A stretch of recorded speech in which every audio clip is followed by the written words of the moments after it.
ஆத்துமாவையும் சரீரத்தையும் நரகத்திலே அழிக்க வல்லவருக்கே பயப்படுங்கள். மத்தேயு 10:28. தேவனுக்கு பயப்படுங்கள், ஏனென்றால் நம்முடைய ஜீவியம் அவருடைய கைகளில்தான் இருக்கிறது, நம்முடைய நித்தியமும் அவருடைய கைகளில்தான் இருக்கிறது. ஆகவேதான் ஆத்துமாவையும் சரீரத்தையும் நரகத்திலே அழிக்க வல்லவருக்கே பயப்படுங்கள் என்று இயேசு சொன்னார். ஒருமுறை அந்த நரகத்தை குறித்து சிறிது சிந்தித்து பாருங்கள். அந்த நரக தண்டனை எவ்வளவு கொடிதாய் இருக்கும் என்பதை சிந்தியுங்கள். தேவனை விட்டு தூரமாய் விலகி போனால் நரக தண்டனையை எத்தனை யுகமாய் அனுபவிக்க வேண்டும் என்பதை சிந்தித்து பாருங்கள். தேவனுக்கு பயப்படுங்கள். ஸ்காட்லாந்து தேசத்தில் பெரிய பீங்கான் தொழிற்கூடம் ஒன்று இருந்தது. கண்ணாடியை உருக்கி பாத்திரங்களாக மாற்றும் அந்த தொழிற்சாலையை ஒரு ஊழியர் பார்வையிட வந்தார். அங்கே கண்ணாடி பீங்கான் உருக்கப்பட்டு உலைக்களத்திலிருந்து வெளியே வருவதை பார்த்தார்.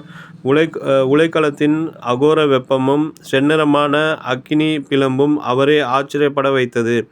அவர் மெய்மறந்து, இந்த உலைக்களமே இவ்வளவு பயங்கரமான கோர அக்னியாய் இருக்கும் என்றால் நரகம் எவ்வளவு கொடிய வேதனையுடையதாய் இருக்கும் என்று சத்தமிட்டு சொன்னார். இந்த வார்த்தைகள் அந்த ஊழியரின் அருகிலே நின்று கொண்டிருந்த ஒரு தொழிலாளியின் காதிலே விழுந்தன. அவன் சிந்திக்கலானான். அவனுடைய மனக்கண்களுக்கு முன்பாக நரகத்தின் அகோர காட்சி தெரிந்தது. அவன் கதறி கதறி அழலானான். பல மாதங்கள் கழித்து அவன் அந்த தேவ ஊழியரை சந்திக்க வந்தான். ஐயா, நீங்கள் தற்செயலாய் உலைக்களத்துக்கு வந்தீர்கள். நீங்கள் ஒரு வார்த்தை சொல்லிவிட்டு போய்விட்டீர்கள். ஆனால் அது என்னை ஆழமாய் சிந்திக்க வைத்தது. அந்த நரகத்துக்கு தப்பும்படி நான் என்ன செய்ய வேண்டும்? நரகத்திலிருந்து தப்பும் வழியை எனக்கு சொல்லிக் கொடுங்கள் என்று கதறி அழுதான். அந்த நாள் அவனுடைய இரட்சிப்பின் நாளாய் இருந்தது. அநேகர் எரிநரகத்தை குறித்து சிந்திக்கவோ தியானிக்கவோ விரும்புவதில்லை. ஆனால் அது உண்மை என்பதை யாராலும் மறுக்க முடியும். பரலோக ராஜ்யம் இருக்கிறது என்பது எவ்வளவு உண்மையோ அதுபோலவே நரகம் இருப்பதும் உண்மையே. அன்புள்ள தேவன் ஒரு மனுஷனை நரகத்தில் தள்ளுவாரா என்று அநேகர் வாதாடுகிறார்கள்.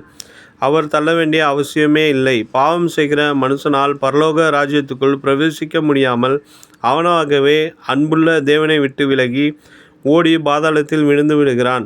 தேவ பிள்ளைகளே, இன்று கிறிஸ்துவண்டை வாருங்கள். நீங்களும் உங்கள் வீட்டாரும் கிறிஸ்துவின் மகிமையான ராஜ்யத்திலே காணப்பட பூரணமாய் உங்களை அர்ப்பணித்து விடுங்கள். உங்கள் குடும்பத்தாரை குறித்து பாரம் உங்களுக்கு இருக்கட்டும்.